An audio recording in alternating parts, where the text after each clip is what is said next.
Hey everyone, it's Sundays with Hayden. It's week 9, and this week's topic is the gender tag. I've done this previously on my personal channel, quite a while ago, but I'm just gonna make another one because I think a few things have changed. I can say a few more things about everything. But in the link below, I'll have my previous one if anyone wants to check it out. See what's changed about my opinion on different things. I'm really hoping the quality of this video is better than what it might be. I'm sitting at my college garden house just because my apartment's always really loud with all of my friends, and so kind of just stepped away, and there's traffic here, so I don't know. You'll probably hear this big train right now, but I'm gonna go ahead and start. So the first question for gender tag is, how do you self-identify your gender, and what does that definition mean to you? Originally, I only identified myself as just a straight old trans man, and I don't know, I think I'm maybe right now leaning more towards like non-binary transmasculine. Because sometimes I think being just identifying as a trans man, so many people are like, oh, you know, you are not masculine enough to claim to be a man or something like that. But I don't know. I might just go back to say I'm just gonna tell everyone still that I identify as a trans man. But I think what might more clearly define me is, so I had to move myself. Awkwardly, the professor in charge of the garden house drove in while I was talking. So, yeah, basically I was saying I'm just going to keep telling everyone that I fully identify as a trans man. And, because that's easier than saying, you know, non-binary, transmasculine. I'm kind of like figuring things out, whatever. But yeah, that's how I identify. That's kind of what it means to me. Second question: what pronouns honor you? I use he, his, him. I think if anyone doesn't know or doesn't see that I'm male, if they were to use they, I'd be perfectly fine with that. Basically, he, his, him, they, if they don't know, because I would prefer they over she. Question number 3, describe the style of clothing you most often wear. Style of clothing, it's kind of odd. I don't know. I mostly wear jeans or khakis, mainly because I used to only have 2 pairs of pants. As of yesterday, I now have 4, thanks to Nick. He made me go and buy clothes. So I have that. I like jackets like this. I just got this as well. I stole this hoodie. I steal it most of the time from Nick. But otherwise I wear like t-shirts, button-ups, plaid shirts. Those are always fun. If my hair really looks really bad, I wear this hat a lot. Or I wear a beanie. Before I went to make the video, Nick was like, you might want to put a hat on. So, yeah, that tells you how bad my hair is. You'll see it in a minute here, probably. But, yeah. Number 4, talk about your choices with body hair. How do you style your hair? So, like I said, this is my hair right now. Usually it looks a little better than this because I just got out of bed a little while ago, but I style my hair. Usually it's very shaved close to here. Nick shaves it on a chew on his razor, and then this is longer. It's gotten really long. I don't know what I'm gonna do with it, but it all swoops to this side, and then my bangs go up into the hair. This is usually not sticking up, but that's my lovely cowlick. But yeah, that's basically my hairstyle right now. I dyed it blue a while ago, but it turned gray, which, I mean, it's gray and blue, so it looks pretty cool. So that's whatever. I'll just go ahead and put my hideous hair back. I use gel and pomade mixture to style it. I blow dry it into the right style that I want. Do you have facial hair? No. I'm currently preachy, but I do have like a lot of peach fuzz because I'm just a hairy person in general. And then, what do you choose to shave or choose not to shave? I don't shave my legs. I trim my armpit hair because it can get really long and really nasty looking. I don't shave my face because it's just peach fuzz and all of that. Yeah, I don't really shave. I just shave my hair.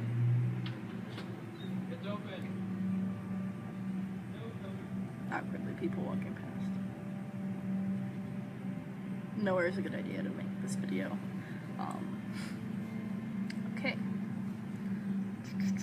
Number 5, talk about cosmetics. Do you choose to wear makeup? No. Unless it were like Halloween or something, I might wear makeup. I don't know. I've never really liked makeup. I've never liked the feeling of anything on my face. I also touch my face a lot, so it's just like, it would just smear everywhere. There'd be no point.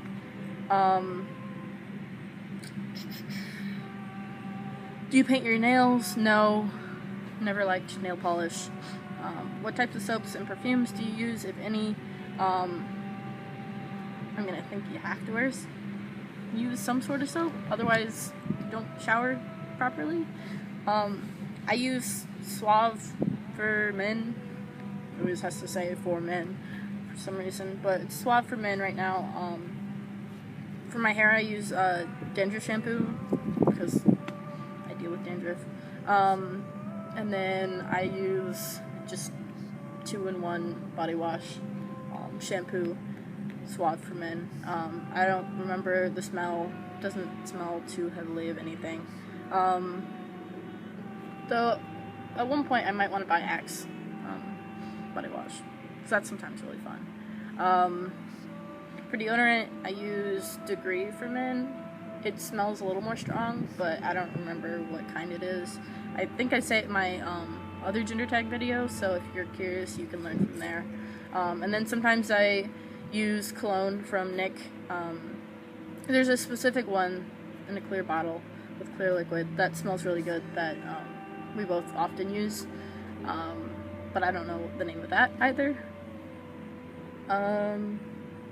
Number 6, have you experienced being misgendered? If so, how often? I get misgendered sometimes. Right now I'm in college and most of the people know that I go by Hayden and he and him, so I don't get misgendered too often. Sometimes people slip up, like professors and stuff, but it's usually not too big of a deal. And then last night I went to Steak and Shake with Nick, and apparently their automatic assumption all the time when two people are eating together is that they're like dating or something. So Nick was talking about his gauges and how he would put like his headphones through them when he doesn't have earrings in or whatever because they can fit, and it would make his girlfriend really like uncomfortable seeing that.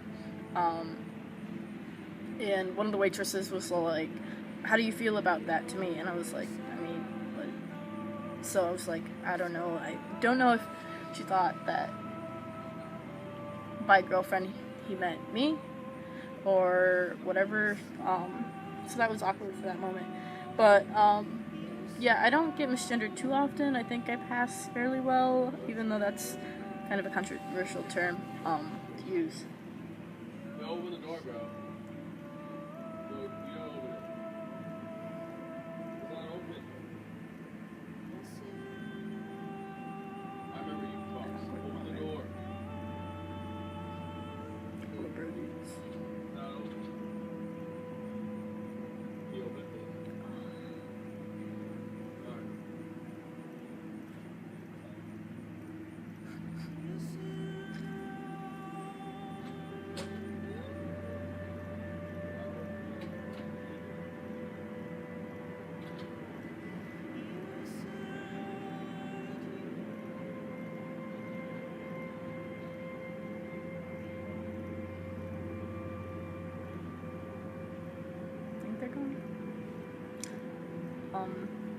Otherwise, I've been misgendered on the phone. But I mean, that's basically my experience with it right now.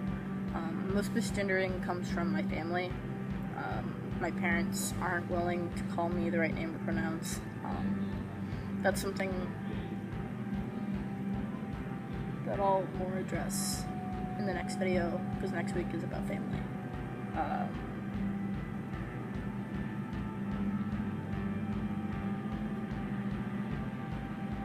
Never find a good spot. Never can. Do you experience dysphoria? How does that affect you? I do experience dysphoria. Mostly it affects me when I'm getting dressed. Me and Nick will run around the apartment not able to pick out the perfect thing to wear that makes us feel the most masculine, that makes us feel the most us. So usually it takes a while to get dressed. All the people know your thoughts. Usually it takes a while for us to get dressed so that we feel comfortable. I experience chest dysphoria, but with my binder, sometimes I forget that I even have anything. But when taking it off, I'm just like, oh, well, what are those? What do I do with this? Sometimes I get like facial dysphoria because sometimes I think my face is really feminine and like round, that kind of thing. I won't get into too much detail. We had a video about dysphoria, which I can link below if you're interested in seeing how dysphoria really affects me and how I deal with it, my tips for dealing with dysphoria, that kind of thing. I'll link that below. Talk about children. Are you interested in having children? Right now, I'm not entirely sure. I'm more appealed to having cats and dogs. It's hard to mess up the life of a cat and a dog, emotionally. If you're not gonna like sit and be really abusive to the dog and the cat, how do you mess up their lives, that kind of thing. That's kind of what I'm worried about. I don't want to have a kid and really mess up their life. Would you want to carry a child if that were an option for you? No. I have no desire to carry a child. No thank you. Someone else can do that, or I can adopt a kid. That would be perfectly fine if I would want to have a child. Do you want to be the primary caretaker for any of the children you have? I mean, I would want to be in the same household as the child. I would like to be, I think I'd want to be one of the primary caretakers, if not, I don't know. Depends on if I'm married or not. I would want to be married, I think, if I were to have a kid. And I would prefer that the kid is in the house with me and whoever I'm marrying. That kind of thing. I hope that answers the question well enough. Talk about money. Is it important for you to provide for your family financially? If you choose to have one. Yes.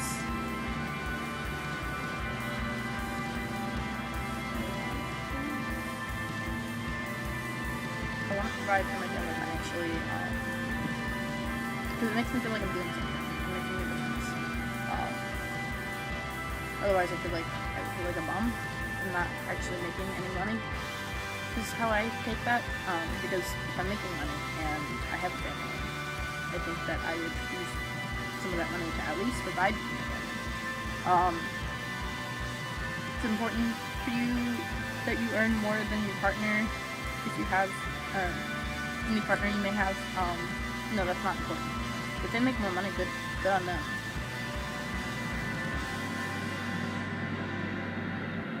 Never a good spot. I don't. Okay. The wall is breathing. But yeah. So it wouldn't be important because ideally my partner would be my best friend. Some sort. And I mean, if they're making more money, good on them. Go best friend. Do your thing. Like, I'm proud of you. Do you prefer to pay for things like dates? Yes.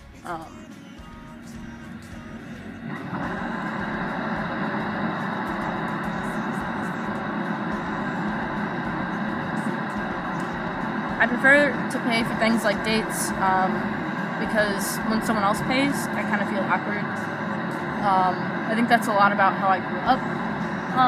I don't think I would fully be like, no, you can't pay for the date if they insisted, but I feel more comfortable paying for the dates if I can. Are you uncomfortable when others pay for you or offer to pay for you? Yeah, but I think, again, that's how I grew up, especially lately with my parents. I'll explain this more in the next video, but, like, they tell me a lot about, they're like, hey, you know, I sold my motorcycle to fix this car for you. I did this for you financially. You should appreciate it. And, like, while I do appreciate it, it makes me feel incredibly guilty whenever they do anything. So I feel really guilty when anyone pays for anything for me. Even guilty when I pay for anything for myself, because I'm like, well, I mean, I don't need it. I don't need it to live, that kind of thing. It's a weird thing. Last question, anything else you want to share about your experience with gender? Gender is fluid. Don't be freaked out if you identify as a trans man and realize, I mean, maybe that doesn't fit you exactly. Maybe you're more non-binary transmasculine, like I think I might be. Don't just be yourself. Don't worry about what other people are telling you. Your transition is about you. It's not about them. Don't let them make it about them. It's about you finding yourself and doing what's best for you and what makes you happy. And just remind yourself of that. Don't overly worry about, like, oh, my parents don't call me the right name yet. They don't feel comfortable with it. They don't know if I'm actually trans or not, because you're the only one who's gonna know. They will never 100% fully understand, and just go on your time for everything. Right now, my family isn't fully understanding of it all. I'm dealing with a lot of things, which I'll talk about in my next video. But I have my first appointment for hormone replacement therapy this coming Friday, the 13th. So that's pretty exciting. But my parents aren't exactly accepting of that per se. Not exactly accepting of me, but accepting of me starting testosterone. But that's just something that I felt that needed to happen. I can't wait around for all of them to fully understand what I've been trying to explain it for quite some time, without any real progress. So to make myself happy, I'm starting testosterone soon this month. But yeah, that's just a side note. Just be yourself. Do what makes you happy, because it's your life and you need to live it that way. Because if you are not happy, how are you supposed to make other people happy? I'll see you next Sunday. I hope you guys have a wonderful week. She'd say something like, you're no good. You're like the junkies in this neighborhood. We all need a fix. I guess I need one too.